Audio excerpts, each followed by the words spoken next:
Hi everyone, इस video के अंदर भी हम डेकोरेटेड डिज़ाइन पैटर्न के बारे में ही बात करेंगे। इससे पुरानी वीडियो में भी हमने डेकोरेटेड डिज़ाइन पैटर्न ही समझा था, लेकिन यहाँ पे हम एक और नए एग्जांपल के बारे में बात करेंगे। तो अगर आपको डेकोरेटेड डिज़ाइन पैटर्न ढंग से समझना है तो मैं रिकमेंड करता हूँ कि आप पहले प्लीज़ इससे पहले वीडियो को देखिए। अगर आपने इस वीडियो को देखा हुआ है तो आप इस वीडियो के साथ में कंटिन्यू कर सकते हैं, क्योंकि यहाँ पे हम कॉन्सेप्ट के ऊपर फोकस ज़्यादा ना करके उस एग्जाम्पल के ऊपर फोकस करेंगे, जिससे हमें डेकोरेटेड डिज़ाइन पैटर्न ढंग से समझ में आ जाएगा। तो इस बार हम बात करते हैं कि मान लीजिए कि मुझे एक बेवरेज की दुकान खोलनी है, यानी कि जहाँ पे मुझे चाय कॉफ़ी वगैरह बेचनी है। तो उस टाइम पे हमारे पास में सबसे पहली रिक्वायरमेंट क्या हुई कि मैं चाहता हूँ कि मेरे पास में दो टाइप की चीज़ें हों। पहली एक चाय, दूसरा एक कॉफ़ी, यानी कि मुझे केवल इन दो चीज़ों को ही बेचना है। अब अगर मुझे इस फीचर को अपने प्रोग्राम के अंदर यूज़ करना है तो मैं कैसे करूँगा? क्योंकि मुझे डिज़ाइन पैटर्न आते हैं तो मैं थोड़ा सा एडवांस तरीके से चीज़ों को काम करूँगा। मैं सबसे पहले एक इंटरफेस बनाऊँगा जिसका नाम होगा आई बेवरेज। जैसे मैंने यहाँ पे आई टेक्स्ट लिखा हुआ है, आप मान लीजिए कि ये एक आई बेवरेज करके इंटरफेस है। अब मैं यहाँ पे जो मैंने प्लेन टेक्स्ट लिखा है, मान लीजिए कि ये एक चाय है यानी कि टी है, इधर मैंने लिखा कॉफ़ी, बीच में बोल्ड की जगह पे दो ही मेरे पास में अभी हैं। तो दोनों उस आई टेक्स्ट को यानी कि उस आई बेवरेज को इम्प्लीमेंट करते हैं। यहाँ तक चीज़ें सब खुश हैं, सब बढ़िया है। अब इसमें हमें नई फीचर और ऐड करनी है कि मान लीजिए कि इस चाय के अंदर अब मुझे कई फीचर्स भी ऐड करनी है, जैसे कि मुझे शुगर ऐड करना है, मिल्क ऐड करना है, या फिर उसके अंदर मुझे कुछ आइस ऐड करना है, जैसे हम आइस टी बनाते हैं। सेम चीज़ें ही मुझे अपनी कॉफ़ी के अंदर भी ऐड करनी है। तो हर एक की अलग अलग कॉस्ट है। अगर मैं प्लेन चाय की बात करता हूँ तो मान लीजिए कि वो 5 रुपये की चाय है। अब अगर मैं उसके अंदर शुगर ऐड करूँगा तो मैं 1 रुपये उसकी कॉस्ट बढ़ाऊँगा। अब मैं उसके अंदर मिल्क ऐड करूँगा तो मान लीजिए कि मैं 2 रुपये उसकी कॉस्ट बढ़ाऊँगा। और अगर मैं कुछ और उसके अंदर ऐड करता हूँ तो उसकी भी कॉस्ट मुझे उसमें ऐड करनी है। तो मुझे अपनी एप्लीकेशन कुछ इस तरीके से बनानी है कि मुझे एक्चुअल कॉस्ट भी मिल जाए और मैंने क्या क्या चीज़ें उसके अंदर ऐड की हैं वो एक टाइटल भी मिल जाए कि पहले मैंने प्लेन चाय ली है, फिर मैंने उसके अंदर शुगर ऐड की है, फिर मैंने उसके अंदर मिल्क ऐड की है। ऐसे ही करके मुझे कॉफ़ी के साथ में भी काम करना है। तो अब अगर मैं अपनी क्लासेस ऐसे बनाऊंगा कि T with sugar and milk, T with sugar milk and something else. अगर मैं अपनी क्लासेस को कुछ ऐसे करके बनाऊंगा तो हमारे पास में सब क्लासेस का एक ढेर लग जाएगा ऐसे करके, क्योंकि कॉफ़ी की भी कुछ अलग से होंगी, चाय की भी कुछ अलग से होंगी। अब आप ध्यान से सोचिए कि अगर मुझे अपनी इस एप्लीकेशन में एक और नया टाइप ऐड करना पड़ जाए बेवरेज का, फॉर एग्जांपल अभी चाय है, कॉफ़ी है, कल मुझे एक कोल्ड ड्रिंक और बेचनी है, तो उस कोल्ड ड्रिंक को भी अगर मैं ऐड करूँगा तो इस एप्लीकेशन की क्या हालत होगी। और इतनी सारी क्लासेस को मेंटेन करना एक इम्पॉसिबल टास्क है। ठीक है, अब हम इस प्रॉब्लम को जो हमने डेकोरेटेड डिज़ाइन पैटर्न पुरानी वीडियो में समझा था उसके अकॉर्डिंग ही यहाँ पे इम्प्लीमेंट करेंगे। तो हमारे पास में मैंने बताया था कि दो टाइप की चीज़ें होती हैं। सबसे पहले हमारे पास में होते हैं कंपोनेंट्स और फिर होते हैं हमारे पास में डेकोरेटर। तो कंपोनेंट हमारे पास में क्या है? अभी हमारे पास में दो हैं, केवल एक चाय है, एक कॉफ़ी है, तो दो हमारे पास में है कंपोनेंट। डेकोरेटर हमारे पास में क्या क्या है? डेकोरेटर है, उसके अंदर हम शुगर ऐड कर सकते हैं, मिल्क ऐड कर सकते हैं, या फिर उसके अंदर हम आइस ऐड कर सकते हैं। इस डेकोरेटर को हम किसी भी ऑर्डर में ऐड कर सकते हैं। फॉर एग्जांपल हमारे पास में एक कस्टमर आता है, उसने बोला कि मुझे एक कॉफ़ी की ज़रूरत है। ठीक है, हमने एक प्लेन कॉफ़ी ली। अब कस्टमर ने बोला कि मुझे इसमें शुगर भी ऐड करना है। ठीक है, हम शुगर ऐड करेंगे, उसकी कॉस्ट भी हम ऐसे ही ऐड करते जाएंगे। अब कस्टमर ने बोला कि मुझे उसमें मिल्क भी ऐड करना है, तो मिल्क भी हमने ऐड किया और उसकी कॉस्ट भी हमने उसको बनाई। तो आप इस एग्जांपल को अब कहीं भी इंप्लीमेंट कर सकते हो। ठीक है, तो चलिए हम इन दोनों चीज़ों को बनाते हैं वन बाय वन। पहले हम बनाएंगे अपने कंपोनेंट्स को, फिर हम बनाएंगे अपने डेकोरेटर्स को। तो इस चीज़ को समझने के लिए मैंने फिर से एक नई एप्लीकेशन बनाई है। अगेन कंसोल एप्लीकेशन ही है, और इस कंसोल एप्लीकेशन में इस बार अब हम कंपोनेंट और डेकोरेटर दोनों को डिज़ाइन करेंगे। तो मैं एक नई क्लास बना लेता हूँ कंपोनेंट के नाम से। सबसे पहले एक इंटरफेस डिफाइन करते हैं, आई बेवरेज, और इसके अंदर हमारे पास में दो चीज़ें होंगी, कॉस्ट और डिस्क्रिप्शन। ठीक है, अब क्योंकि हमारे पास में दो टाइप हैं, चाय और कॉफ़ी, तो दोनों के लिए एक अलग अलग क्लास बना लेते हैं। तो मैं सबसे पहले लेके चलता हूँ कॉफ़ी को, और इसकी कॉस्ट है मान लीजिए हमारे पास में $2, डॉलर, जो भी आपको मानना है आप मान सकते हो। और इसका डिस्क्रिप्शन क्या है? ये कॉफ़ी है। ठीक है, अब एक और लेके चलते हैं टी। तो हमारे पास में एक टी भी है, और ये टी है, ये 5 रुपये की है। मैंने यहाँ पे लिखा 5। तो इस टी की कॉस्ट क्या है? 5, और इसका डिस्क्रिप्शन क्या है कि ये चाय है। तो ये हमारे पास में क्या हो गए? कंपोनेंट। अब हम बात करते हैं डेकोरेटर की। तो डेकोरेटर के लिए हमें एक और नई यहाँ पे क्लास बना लेते हैं, ऐड करके न्यू आइटम। मैं यहाँ पे लिख देता हूँ डेकोरेटर्स।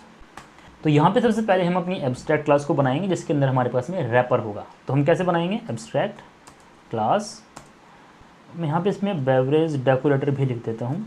अब हमें इसको इनहेरिट कहाँ से करना है? अपने आई बेवरेज जो हमारे पास में वो इंटरफेस था, वहाँ से हम इसको इम्प्लीमेंट करेंगे। और ये कोपायलट भी कभी कभी कई सारी चीज़ें बिना मतलब के हमें देता है, तो हम इन सब चीज़ों को फिक्स भी करेंगे अभी एकदम से। तो मैं यहाँ पे इस आई बेवरेज को भी ऐसे लिख देता हूँ। मैं अभी समझाने वाला हूँ आपको कि मैं ये चीज़ें क्यों कर रहा हूँ यहाँ पे। एक बार समझते हैं कि मैंने यहाँ पे क्या काम किया है। मैंने बनाया एक रैपर जिसको हम बोलते हैं एब्स्ट्रैक्ट क्लास बेवरेज डेकोरेटर। इसके अंदर हमारे पास में दो टाइप में से कुछ भी आ सकता है, क्योंकि हमारे पास में एक चाय भी है और कॉफ़ी भी है। तो हमारे पास में चाय भी आ सकती है ये वाली, और ये कॉफ़ी भी आ सकती है, लेकिन ये दोनों कहाँ से आती हैं? आई बेवरेज से। तो अगर मैं इस आई बेवरेज को ही यहाँ पे पास कर सकता हूँ तो मैं दोनों को हैंडल कर पाऊंगा, क्योंकि दोनों के सबके मेथड्स वगैरह सब कुछ सेम है। ठीक है, अब इसके अंदर हमारे पास में दो चीज़ें थी, पहली कॉस्ट, दूसरा डिस्क्रिप्शन। तो हमने दोनों मेथड को यहाँ पे इम्प्लीमेंट किया है। कॉस्ट को भी हमने यहाँ पे डिफाइन किया, डिस्क्रिप्शन को भी हमने यहाँ पे डिफाइन किया, लेकिन हमने इसमें कुछ भी छेड़छाड़ नहीं की है। जो भी हमारे पास में बेस में इम्प्लीमेंटेशन है, यानी कि जो भी यहाँ पे इम्प्लीमेंटेशन है, ये कॉस्ट, ये डिस्क्रिप्शन, ये कॉस्ट, ये डिस्क्रिप्शन, वही हमने यहाँ पे रिटर्न कर दिया है। अब हम अपने डेकोरेटर को डिफाइन करेंगे वन बाय वन। तो सबसे पहले हम एक अपना पहला डेकोरेटर बना लेते हैं। मान लीजिए कि मैं लिखता हूँ मिल्क डेकोरेटर। तो इस मिल्क डेकोरेटर के अंदर अगेन मैं ऑब्जेक्ट किसका पास करूँगा? जो हमारे पास में आई बेवरेज है, यानी कि इधर चाय और कॉफ़ी, उसी का हमारे पास में ऑब्जेक्ट यहाँ पे आएगा। हम इसको इम्प्लीमेंट कहाँ से कर रहे हैं इस बार? जो हमने डेकोरेटर डिफाइन किया हुआ है, और इसके अंदर जो भी चीज़ें हमारे पास में आएगी हम बेस क्लास के अंदर भी सेम वही ऑब्जेक्ट पास करेंगे, और दोनों मेथड जो यहाँ पे हमने वर्चुअल डिफाइन किए हैं हम दोनों को यहाँ पे इम्प्लीमेंट करेंगे। हुआ क्या, क्योंकि इस बार मिल्क के साथ में मैं काम करता हूँ, तो मान लीजिए कि जो भी बेस की हमारे पास में कॉस्ट होगी, जैसे फॉर एग्जांपल अभी मैं केवल चाय की बात करता हूँ, तो चाय की कॉस्ट अभी हमारे पास में कितनी है? 5 रुपये। तो उस 5 रुपये में मैं एक और नई ऐड कर दूंगा, यानी कि इस मिल्क की कॉस्ट कितनी है? 1। तो 5 + 1 6 रुपये हमें इस बार यहाँ से इस मेथड से देखने को मिलेंगे, अगर मैं केवल प्लेन चाय के ऊपर मिल्क ऐड करता हूँ। सिमिलरली यहाँ पे जो डिस्क्रिप्शन है, जो भी हमारे पास में बेस से डिस्क्रिप्शन आएगा उसमें हम मिल्क यहाँ पे अपेंड कर सकते हैं। अब ऐसा नहीं है कि हम सबसे पहले प्लेन चाय के अंदर मिल्क ही ऐड करेंगे। हो सकता है कि मुझे प्लेन चाय के बाद में शुगर ऐड करनी हो, देन मिल्क ऐड करना हो, तो उस टाइम पे इस बेस कॉस्ट में आपको प्लेन चाय की प्लस जो शुगर थी उसकी कॉस्ट दोनों को देखने को मिलेगी। उसके बाद आप इसमें 1 रुपये ऐड करोगे, तो यानी कि आप यहाँ पे ऑर्डर भी एक सही तरीके से मेंटेन कर रहे हो। तो एक और नई यहाँ पे इम्प्लीमेंट कर लेते हैं शुगर के नाम से। तो शुगर के लिए मैं लिख देता हूँ इस बार यहाँ पे, मान लीजिए कि 3 रुपये की शुगर हमारी है। अगर आप इन मेथड्स को यहाँ पे ध्यान से देखोगे तो इसमें कोई भी बहुत बड़ा चेंज नहीं है।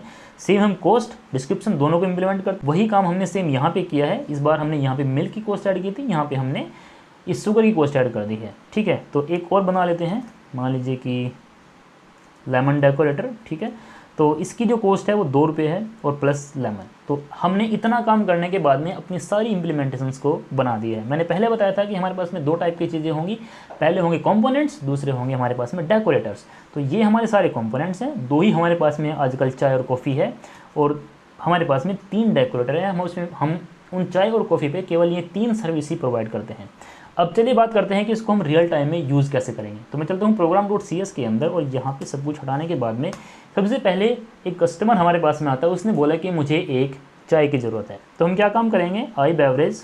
तो यहाँ पे हम एक टी की बात करते हैं, और मैं यहाँ पे लिखने वाला हूँ कि ये न्यू टी। अगर आपको इसकी कॉस्ट वगैरह यहाँ पे डिफाइन करनी है तो वो आप कर सकते हो, जैसे हमने यहाँ पे किया। कॉस्ट कितनी है उसकी?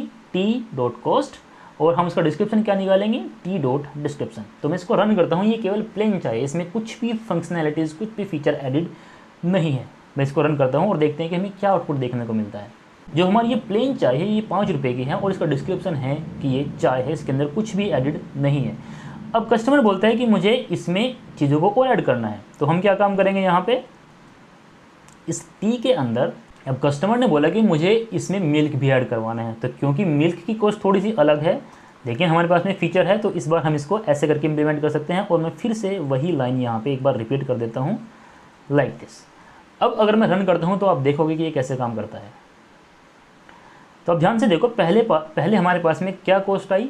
5 रुपये कॉस्ट थी प्लेन चाय की। अब अगर मैं इस मिल्क मेथड को भी कॉल करता हूँ तो हमारे पास में क्या आएगा? कॉस्ट अब 6 रुपये हो चुकी है, यानी कि 5 रुपये उस जो बेसिक प्लेन चाय की थी प्लस 1 रुपये कॉस्ट है हमारी मिल्क की, तो टोटल कॉस्ट है हमारी 6 रुपये। डिस्क्रिप्शन क्या है? टी और मिल्क, यानी कि पहले टी थी, अब वो हमें उसमें मिल्क भी ऐड कर दिया। अब एक और चलो थोड़ा सा ऐड करते हैं, इसमें हम शुगर भी ऐड कर लेते हैं, और मैं फिर से यहाँ पे इसको एक बार डिस्प्ले करने की कोशिश करता हूँ। मैं एप्लीकेशन को रन करता हूँ, तो अब आप ध्यान से देखो, पहले अगर प्लेन चाय आप लेते हो तो कॉस्ट कितनी है? 5 रुपये। उसके बाद में आपने अगर उसको मिल्क ऐड किया तो कॉस्ट कितनी है? 6 रुपये। अब आपने अगर यहाँ पे शुगर वाला भी ऐड किया तो कॉस्ट कितनी है, 9 रुपये। तो ऐसे करके आप डिस्क्रिप्शन देखो, टी मिल्क शुगर, यानी कि हमारे पास में जो प्लेन कंक्रीट कंपोनेंट थे हम उसमें इन बिहेवियर को, इन फीचर्स को रन टाइम पे डेकोरेट कर रहे हैं। अब अगर मैं इस ऑर्डर को चेंज करता हूँ, मान लीजिए कि मैं यहाँ पे ऐसे ऑर्डर करता हूँ कि मैं पहले प्लेन चाय थी, उस प्लेन चाय के अंदर मैंने पहले शुगर ऐड की, फिर मैंने उसको मिल्क ऐड किया। अब इस बार मैं फिर से इसको रन करता हूँ, अब देखेंगे कि ये कैसे काम करता है। अब ध्यान से देखो कि हमारी किसी भी इम्प्लीमेंटेशन में कोई भी चेंज नहीं हुआ, लेकिन हमारे पास में जो ऑर्डर हम जिस वे में कॉल कर रहे हैं वो ऑर्डर हमें मेंटेन यहाँ पे ऑटोमेटिकली हो रहा है। तो ये आप ध्यान से देखो, पहले कॉस्ट कितनी थी, 5 रुपये, फिर हमारे पास में T with sugar and milk. तो ऐसे करके आपके पास में सारी फीचर्स देखने को मिल जाती हैं। अब जो हमारे पास में एक और बचा है उसको भी, लेमन को भी ऐड कर लेते हैं। यहाँ पे मैं यूज़ करता हूँ लेमन का, और फिर से इसी हम मेथड को कॉल कर देते हैं ऐसे करके।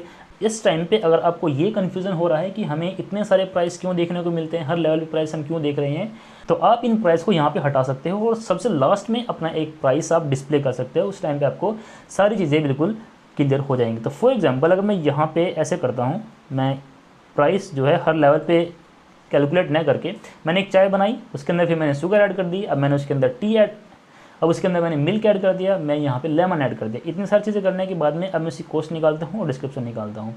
तो रन करते हुए आप देखोगे कि हमारे पास में प्रॉपर जो एक्चुअल कॉस्ट थी वही आएगी। कॉस्ट कितनी है, 11 रुपये, और डिस्क्रिप्शन क्या है, टी, शुगर, मिल्क और लेमन। और ये सेम चीज़ें आप कॉफ़ी के साथ में भी बना सकते हो। मैं यहाँ पे लिखने वाला हूँ इस बार कॉफ़ी, कहीं भी कुछ भी चेंज नहीं हुआ है। अगर मैं इसको रन करता हूँ तो आप देखोगे कि हमारे पास में इस बार कॉफ़ी वाले मैसेज देखने को मिलेंगे। अब ध्यान से देखो, कॉस्ट आई कॉफ़ी के अकॉर्डिंग, तो ये कॉफ़ी है, फिर शुगर है, फिर मिल्क है, फिर लेमन है। तो अब इसका फ़ायदा क्या हुआ कि कल मुझे अगर एक और नया बेवरेज टाइप इंट्रोड्यूस करना है अपने कंपोनेंट्स के अंदर, तो मैं बिल्कुल आसानी से कर सकता हूँ। जैसे मान लीजिए कि मुझे एक और नया करना है, तो जैसे मान लीजिए कि मुझे यहाँ पे एक कोल्ड ड्रिंक कोई स्पेशल है जो मुझे इंट्रोड्यूस करनी है, कोल्ड ड्रिंक ये, और मैं यहाँ पे भी मैसेज चेंज कर देता हूँ, कोल्ड ड्रिंक। ठीक है, अब इस कोल्ड ड्रिंक में अगर आपको आइस ऐड करनी है या फिर लेमन ऐड करना है, जितने भी आपके पास में बिहेवियर्स हैं, जो भी आपके पास में डेकोरेटर्स हैं, उनमें से जो भी आपको लगता है ऐड करने के लिए वो आप इसमें ऐड कर सकते हो। आपकी कहीं भी कोई भी चेंज नहीं होगा। तो अगर फॉर एग्जांपल, वैसे तो कोल्ड ड्रिंक में मिल्क मिलाने की ज़रूरत नहीं है, लेकिन कॉन्सेप्ट के लिए हम समझते हैं। अब ध्यान से देखो, एक नया कंपोनेंट ऐड करने के लिए आपको कहीं भी कोई भी चेंज नहीं करना पड़ेगा। आप डायरेक्ट कंज्यूमर पे, अपने क्लाइंट पे उसको यूज़ कर सकते हो। तो ऐसे करके अब अगर आप रन करोगे तो आपको जो ये एप्लीकेशन है इसके अकॉर्डिंग स्टार्ट हो जाएगी। ध्यान से देखो, पहले cold drink, then sugar, then milk, then lemon. तो ऐसे करके आप डेकोरेटेड डिज़ाइन पैटर्न को यूज़ कर सकते हो। और मुझे लगता है कि इन दोनों वीडियोज़ को देखने के बाद में आपके पास में कोई भी डाउट नहीं होना चाहिए। अगर आपका स्टिल कोई भी डाउट है तो प्लीज़ आप कमेंट सेक्शन के अंदर जरूर पूछिए। अपने क्वेश्चंस, अपने फीडबैक प्लीज़ आप शेयर कीजिए। और मिलते हैं नेक्स्ट वीडियो में एक नए कॉन्सेप्ट के साथ में। Thank you for watching, have a great day.